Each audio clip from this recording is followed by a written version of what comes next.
అందరికీ నమస్తే అండి. పాస్టర్ అజయ్ బాబు ఇతడు పాస్టర్ కూడా కాదు. ఇతడు ఎక్కడ పడితే అక్కడ ఇంటర్వ్యూలకి వెళ్ళి ఏమంటాడంటే శ్రీరామచంద్రుని కించపరిచే విధంగా మాట్లాడతాడు. అతడు ఏమంటాడంటే మేము శ్రీరామచంద్రుని జై శ్రీరామ అంటేనే అనము.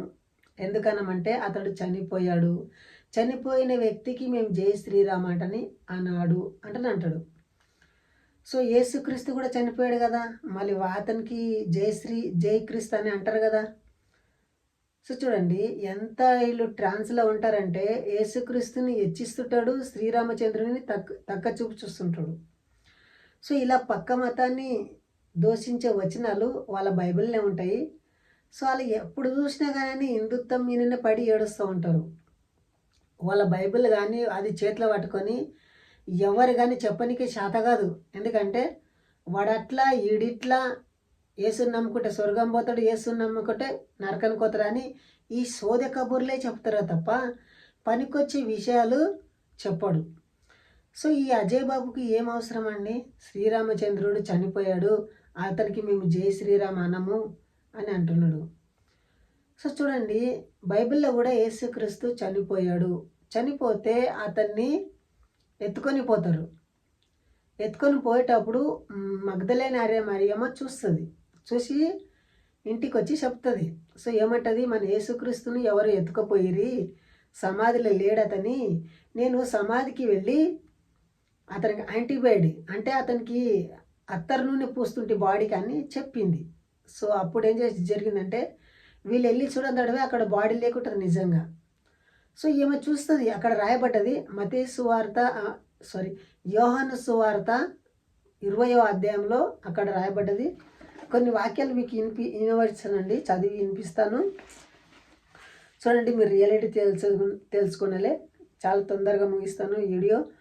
ఆదివారమున ఇంకను చీకటిగా ఉన్నప్పుడు మగ్దలేన మరియయు పెందల కాడ సమాధి యొద్దకు వచ్చి సమాధి మీద ఉండిన రాయి తీయబడి ఉండుట చూచెను.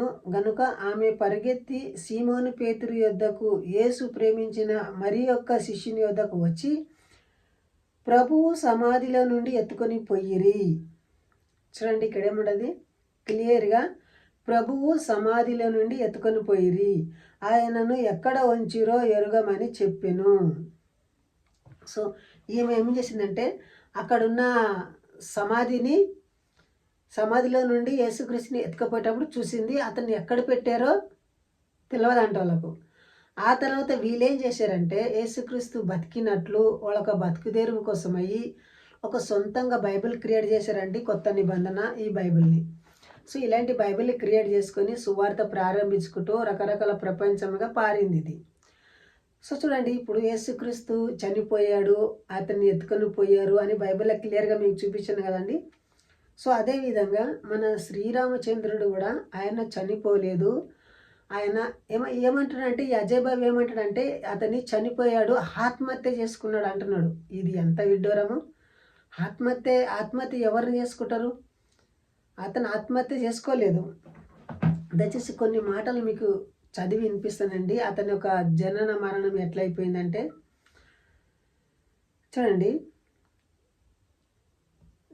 కళ రూపంలో యమధర్మరాజు వచ్చి శ్రీరామచంద్రునికి చెప్తాడు. ఏమంటాడు, శ్రీరామచంద్ర నీ టైం అయిపోయింది, ఈ రామ అవతారము వదిలి నువ్వు విష్ణు రూపంలో ఎత్తవలసిన టైం వచ్చింది, జాగ్రత్తగా వినండి. శ్రీరాముడు అశ్వేధ యోగము చేసిన తర్వాత భూలోకంలో తన అవతార లక్ష్యము పూర్తి అయిన తర్వాత ఆయనకు విష్ణువు లోకానికి తిరిగి వెళ్ళే సమయము వచ్చింది. యమధర్మరాజు రాముడిని పిలవడానికి భూమి మీదకి వచ్చాడు. లక్ష్మణుని త్యాగం, ఇప్పుడు చూడండి లక్ష్మణుని త్యాగం. యమధర్మరాజు రహస్యంగా రాముడిని మాట్లాడాలి అనే నిబంధన ఏర్పడింది. ఆ సమయంలో ఎవరైనా ఆ గదిలోనికి వస్తే ఆయనను విడిచిపెట్టాలి అని మాట ఇచ్చాడు. అప్పుడు దుర్వాస మహర్షి ఆ రహస్య సమయమున రాముణ్ణి కదిలించేందుకు రాగానే లక్ష్మణుడు గది లోపలికి వెళ్ళి రాముడికి సమాచారం ఇచ్చాడు. రాముడు మాట తప్పకూడదని లక్ష్మణుని విడిచి పెట్టాడు. దాంతో లక్ష్మణుడు సరోయు నదిలో ప్రవేశించి జీవత్యాగము చేశాడు. చూడండి, ఇక్కడ ఎక్కడ చనిపోవడం లేదు, జీవత్యాగం చేశాడు. చూడండి, సరోయ నదిలో ప్రవేశం చెప్తాను. రాముడు కూడా తర్వాత సరోయ నదిలోకి వెళ్ళి తన శరీరాన్ని విడిచి మహావిష్ణువుగా తన పరమదానికి వెళ్ళాడు.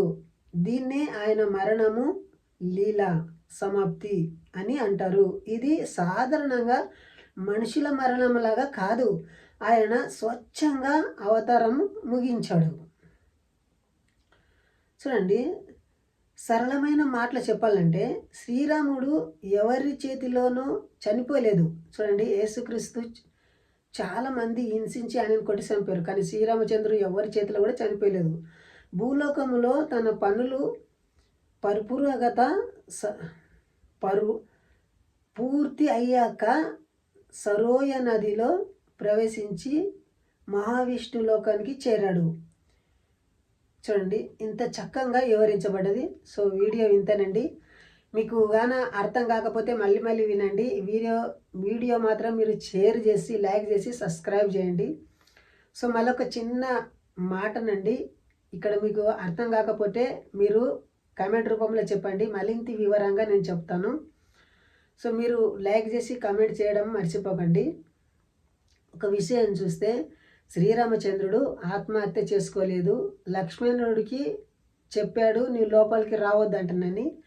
అప్పుడు దుర్వాస మహర్షి అతనికి ఒత్తిడి చేస్తాడు లక్ష్మణునికి. ఏమంటాడు, నీవు కానీ నన్ను లోపలికి వెళ్ళనీయలేదంటే నేను ఈ రాజ్యాన్ని నాశనం చేస్తా, అగ్నితోటి కాల్ చేస్తా అని ఒత్తిడి చేస్తాడు. ఈ లక్ష్మణుడు ఎట్టి తోస్తుంది, ఇటు వెళ్తేనేమో ఈయన మాట వింటేనేమో తన అన్న బతుకుతాడు. సో ఇతని మాట వినకుండానేమో తన అన్న ఇతన్ని చంపేస్తాడు. ఎందుకంటే రాముడు ఏమంటాడు, నా దగ్గరకు రాకూడదు అని అంటాడు. ఇతడేమంటాడు, వస్తు అంటే నేను విడిచిపెడతా అంటాడు. సో లక్ష్ముడు ఎటు తోచని పరిస్థితిలో నేను చావడమే మేలు, నా అన్న మాట వినను కదా, అతనికి మేలు జరిగితే చాలు అంటాడు. సో వీడియో ఇంతేనండి. అందరికీ జై శ్రీరామ్. వీడియో కనుక నచ్చితే లైక్ చేసి సబ్స్క్రైబ్ చేయడం మర్చిపోకండి. జై హింద్, వందే మాతరం.